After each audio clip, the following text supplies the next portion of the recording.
Merci beaucoup, Madame la Présidente, d'avoir réuni ce Conseil en ce moment grave sur la crise créée par la Russie en Ukraine. Monsieur le Secrétaire Général. Monsieur le Secrétaire Général, merci pour votre détermination et pour la clarté morale que vous avez exprimée pour mettre un terme à cette guerre brutale et pour défendre les principes fondamentaux de l'ONU. Merci également pour votre engagement personnel pour que les céréales réelles à nouveau puissent être exportées depuis l'Ukraine par la mer Noire. Monsieur Kahn, merci pour les efforts du bureau du procureur pour enquêter de manière objective et professionnelle sur les atrocités commises en Ukraine par les forces russes et pour son appui et sa coordination avec les enquêteurs et les procureurs ukrainiens. Nous entendons beaucoup parler des divisions entre les pays à l'ONU, mais récemment, ce qui est frappant, c'est l'unité remarquable entre les États membres s'agissant de la guerre de la Russie contre l'Ukraine. Les dirigeants des pays développés comme en développement, petits et grands, du nord comme du sud, se sont exprimés à l'Assemblée générale concernant les conséquences de cette guerre et la nécessité d'y mettre un terme. Et ils nous ont appelés, nous tous, à réaffirmer notre engagement en faveur de la Charte des Nations Unies et de ses principes fondamentaux, y compris la souveraineté, l'intégrité territoriale, les droits humains. Même un certain nombre de pays qui ont des liens étroits avec Moscou ont dit publiquement qu'elles ont de graves préoccupations concernant l'invasion menée par le président Poutine. Plutôt que de changer de cap, cependant, le président Poutine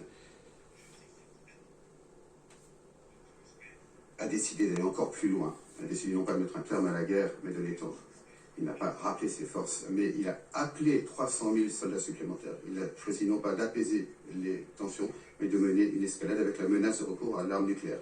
Non pas de chercher une solution diplomatique, mais de rendre cette solution impossible en cherchant à laisser davantage les territoires ukrainiens avec des référendums croupions. Le président Poutine a choisi cette semaine, alors que le monde se rassemble à l'ONU, pour verser de l'huile sur le feu qu'il a allumé. Et cela montre tout son mépris pour la Charte des Nations Unies, pour l'Assemblée générale et pour le Conseil. L'ordre international lui-même, que nous défendons ici, est réduit en miettes devant nos yeux. Nous ne pouvons pas, nous ne permettrons pas au président Poutine de faire cela.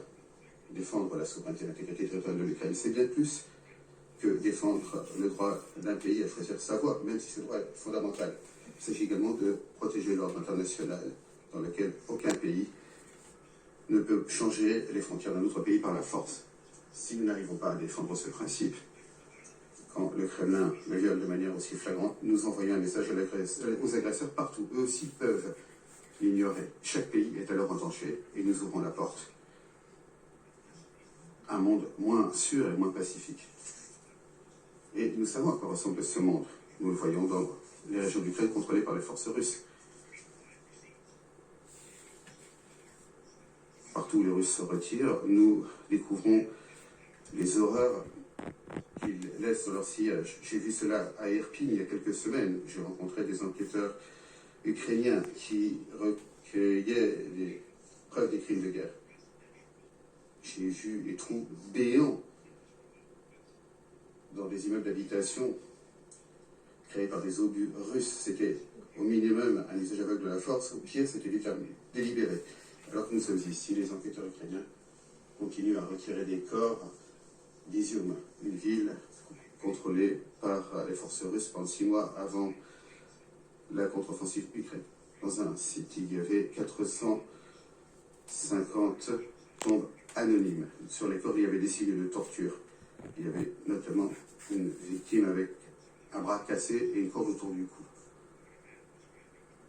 Il y a des témoins, notamment un homme qui dit qu'il a été torturé par les forces russes pendant une dizaine de jours.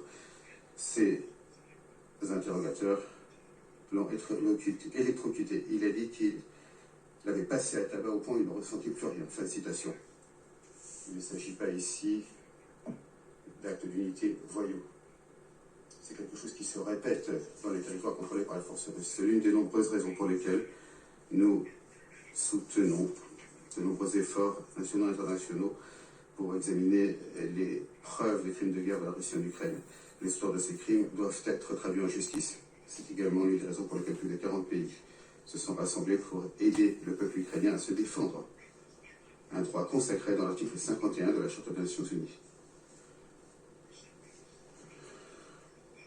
Plus les forces russes connaîtront de revers sur le champ de bataille, plus elles infligeront des souffrances aux Ukrainiens. Des attaques russes sur les barrages, les centrales, des autres infrastructures civiles augmentent. C'est une violation flagrante du droit international humanitaire.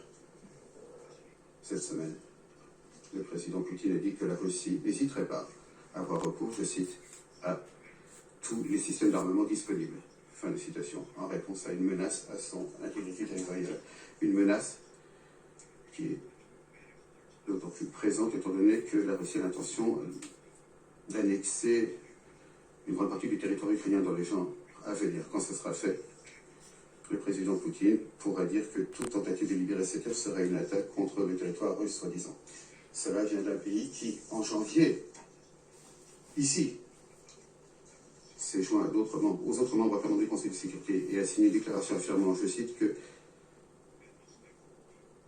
une guerre nucléaire ne peut jamais être gagnée, elle ne doit jamais être livrée. C'est un nouvel exemple de la façon dont la Russie viole les engagements qu'elle a pris ici. Et c'est une autre raison pour laquelle personne ne doit prendre au sérieux la parole de la Russie aujourd'hui. Chaque membre du Conseil doit envoyer un message clair. Ces menaces nucléaires éhontées doivent cesser immédiatement. Les efforts de la Russie visant à un effet davantage du territoire ukrainien, c'est une nouvelle escalade dangereuse, c'est un déni de la diplomatie. C'est encore plus alarmant au vu des opérations de filtration que les forces russes ont menées sur le territoire ukrainien qu'ils contrôlent. C'est une stratégie diabolique.